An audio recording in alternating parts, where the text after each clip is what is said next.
If I want to automatically build a kit within a sales order, I must make sure that this option is ticked first of all, which will recognize if I don't have enough stock and will prompt me to build a kit.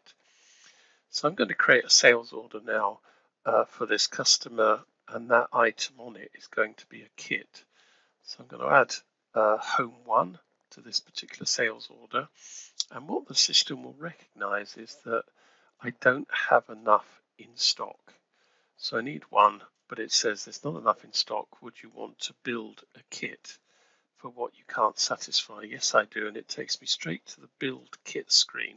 This is the standard screen that we've used before with all the same options like how many I want to build, maximum I want to build, and the items that I want. And again, I can delete items, add items, select all the items I need and allocate, just like a standard build. But at this stage, all I want to do is just allocate. I could build the kit from here, so it's already built within the sales order, but I just want to allocate at this stage. So if I close that line, at the top of the order is a kitting summary, and it's saying kit 32 has been created and it's been allocated, but has not yet been built. But as I said, I could build an item if I wanted to from within the sales order itself. I do have the option to go and get a kitting pick list so I can see what's going on. Now, if I go to my active kit list, you'd be able to see that this kit is now in place, kit 32. So it's there ready to be built.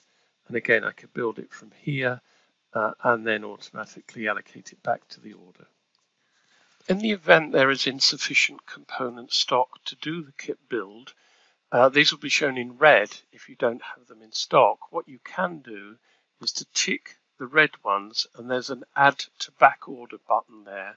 So what it will do is we'll build the kit with just the components it's got at a reduced cost and put the item that's currently out of stock on back order on the sales order as a single component to be provided later.